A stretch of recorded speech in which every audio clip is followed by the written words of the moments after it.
Beaucoup d'entre vous ont déjà été déçus par quelque chose. Par exemple, beaucoup d'entre vous ont déjà joué à Call of Duty. Beaucoup d'entre vous ont sûrement déjà aussi eu ce sentiment d'avoir été pris pour des bleus par Activision. Et beaucoup d'entre vous pensent également qu'ils prennent leur communauté pour des gens dépourvus de neurones. En tout cas, moi et mon entourage avons déjà eu ce sentiment-là. Et d'ailleurs, je l'ai eu avec Black Ops 6 justement. Mais Call of Duty, c'est comme ça à peu près tous les ans, depuis 4 ans. Et nous, on est juste des gros pigeons, fans de la licence, qui continuons à acheter ce jeu. Mais vous savez, je parlais avec quelqu'un au travail qui joue énormément à Call of Duty, mais qui a quasiment jamais joué à un autre FPS que Call of Duty. Et moi qui ai joué à quand même pas mal d'FPS, ça m'a fait penser à un jeu qui ressemble pas mal à Call of Duty et qui est d'ailleurs la concurrence même de Call of Duty. Comme vous l'avez compris dans le titre, aujourd'hui on va parler de Battlefield 2042 qui pour moi a réussi à faire pire qu'Activision. Pourquoi je vous dis que pour moi ils ont fait pire qu'Activision? Parce que sortir un jeu qu'on doit sortir tous les ans, qui n'est pas terminé, comme Call of Duty, ça on connaît, mais tous les ans il y en a un qui sort. Mais imaginez que les Call of Duty en fait sortiraient tous les 3 ans par exemple. Ça veut dire qu'ils auraient plus de temps pour le développer, donc il est censé sortir un minimum fini, non? Eh ben dites-vous qu'ils ont sorti un Battlefield 3 ans après le dernier opus, sans même avoir la possibilité d'ouvrir le tableau des scores. Bonjour à tous, j'espère que vous allez bien. Moi ça va nickel. Et aujourd'hui, je vais vous parler d'un des jeux qui a provoqué l'une des plus grosses déceptions de la décennie chez sa communauté la plus fidèle.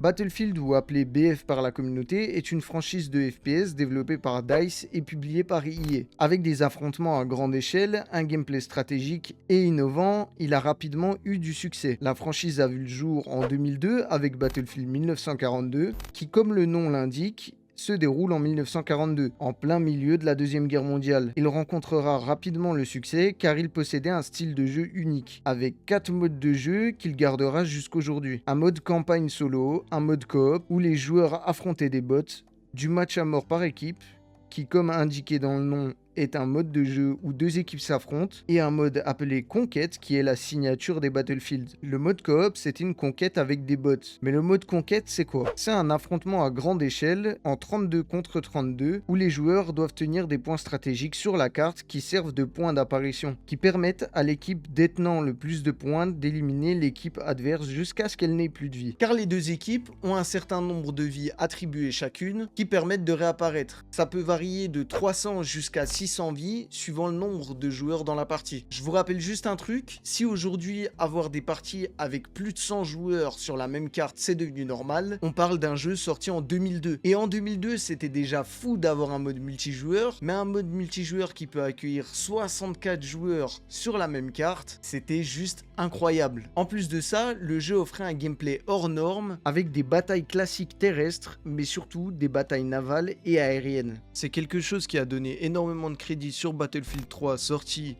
en 2011 sur PS3 et Xbox 360 et également sur Battlefield 4 sorti sur PS4 et Xbox One en 2013. Et les plus créatifs vont en faire une toute autre affaire. What it do, Ash?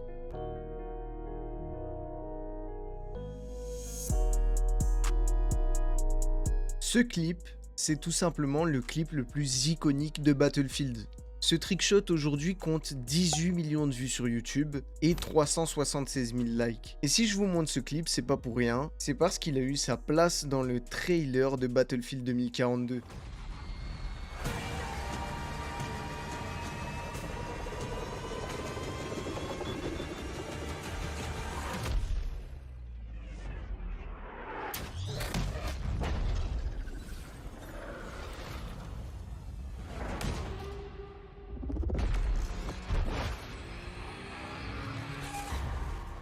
Mais je m'égare un peu, maintenant que vous savez ce qu'est Battlefield, je vais me concentrer sur le 2042. Sorti le 19 novembre 2021, initialement prévu pour le 22 octobre 2021, il a été repoussé d'1 mois. DICE a rapporté que le report du jeu était lié au Covid. La communauté, hypée par le trailer sorti le 9 juin 2021, était déçue par le report. Mais ça les a aussi réconfortés et aidés à garder espoir que le jeu allait être réellement terminé et que les bugs seront moindres. Et en plus, le jeu cette année prévoit des lobbies pouvant aller jusqu'à 128 joueurs. Vous imaginez 128 joueurs sur la même map qui se combattent jusqu'à ne plus avoir de vie? Ceux qui jouent à Call of Duty, vous imaginez un match à mort par équipe en 64 contre 64? Ça devrait être le gros bordel, mais ça devrait être aussi incroyable. Mais la vérité, c'est que dès la première partie, les joueurs se rendent compte qu'il n'y a pas de tableau des scores.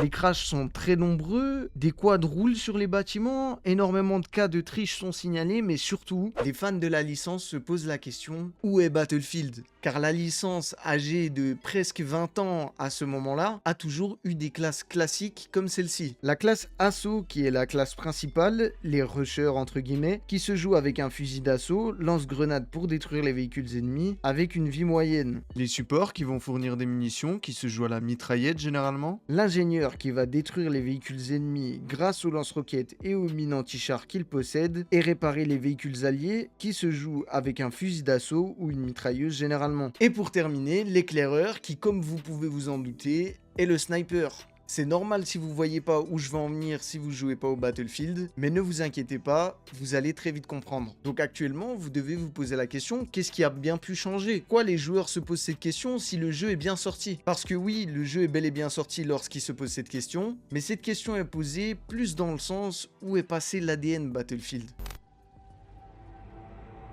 L'ADN Battlefield, c'est ce que je vous ai expliqué. Des grosses batailles terrestres, aériennes et parfois sur l'eau avec de nombreux joueurs, des classes simples et efficaces que je vous ai citées tout à l'heure. Sur ce Battlefield, le système de classe a changé. Il a été remplacé par un système de spécialistes, où comme avec les spécialisations de combat sur Call of Duty, chaque spécialiste avait sa capacité. Le fait que DICE ait fait ce choix-là, ça a beaucoup divisé la communauté, et ça a suscité beaucoup de critiques, car les joueurs associaient ça à une perte d'identité de Battlefield. Par exemple, la classe Assaut contient 4 spécialistes, qui chacun ont leur spécialité. Pourtant, tous les 4 font partie de la classe Assaut. Cette spécialité est nommée Gadget. Par exemple, la spécialiste de base Sundance, lui, possède des grenades à dispersion et un attribut de spécialiste, Wingsuit. Et pour terminer cet exemple, un deuxième spécialiste nommé Dozer, lui, détient un bouclier balistique et plus de résistance aux explosions. Donc 2 gadgets différents, tous les deux dans les mêmes classes, utiles dans 2 situations différentes. Par contre, tous les spécialistes assaut apparaissent avec une seringue de régénération et 3 chargeurs supplémentaires lorsqu'ils utilisent un fusil d'assaut. Et derrière votre écran, si vous avez jamais joué à un Battlefield, vous devez sûrement vous demander mais comment ça se passait à l'époque? Alors à l'époque, les joueurs avaient le choix d'intégrer le gadget qu'ils voulaient directement dans leur classe. Par exemple, pour la classe Assaut, ils avaient le choix entre tous ces différents gadgets que vous voyez à l'écran. Mais ils étaient à chaque fois intégrés directement en même temps qu'ils choisissaient leur arme. Ils n'avaient pas besoin de choisir un spécialiste de la classe qui possédait ce gadget-là.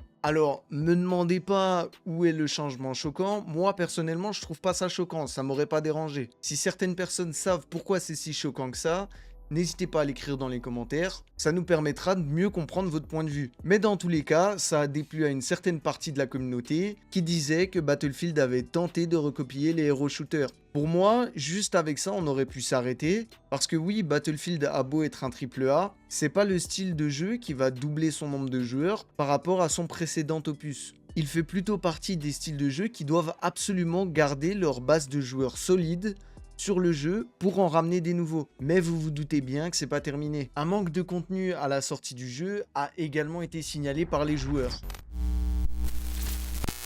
Par rapport aux opus précédents, Battlefield avait seulement 22 armes disponibles, comparé à Battlefield 5, déjà un Battlefield critiqué par sa communauté, qui avait 30 armes disponibles. À sa sortie, le jeu comptait aussi que 3 modes de jeu. Le premier et le plus classique, All Out Warfare, composé du mode conquête expliqué au début de la vidéo, et du mode percée qui est très simple. Une équipe attaque, une autre défend, et l'équipe qui attaque doit capturer les zones des défenseurs pour avancer sur la map jusqu'à obtenir le dernier point à capturer. Le mode Hazard Zone, qui est un mode d'extraction shooter, à la façon d'Escape from Tarkov. Pour ceux qui ne connaissent pas, vous êtes déployé sur une carte, et votre but est de récolter le plus de butin possible, avant de vous extraire pour obtenir le butin farmé dans votre partie, vous pouvez éliminer d'autres joueurs pour agrandir votre récolte et ces derniers ne réapparaîtront pas. Si vous vous faites éliminer, vous perdez tout le stuff récolté durant votre partie. Et le mode Battlefield Portal, qui était un mode créatif de Battlefield entre guillemets. En comparaison, Battlefield 5, qui je le rappelle n'a pas été le Battlefield le mieux accueilli, lui avait bien évidemment le mode conquête et le mode percée, mais également 4 autres modes de jeu, comme le mode domination, qui est de la conquête en version miniature, le mode ligne de front, qui est un mélange des deux modes emblématiques de Battlefield, donc du mode conquête et percée, du match à mort, et le dernier, Opération Grande, ou Opération Grandes. Désolé, je sais pas comment ça se dit, s'il y en a qui savent comment ça se dit, corrigez-moi dans les commentaires. Et quand vous avez cette information, effectivement, sur Battlefield 2042, ça fait un peu maigrichon.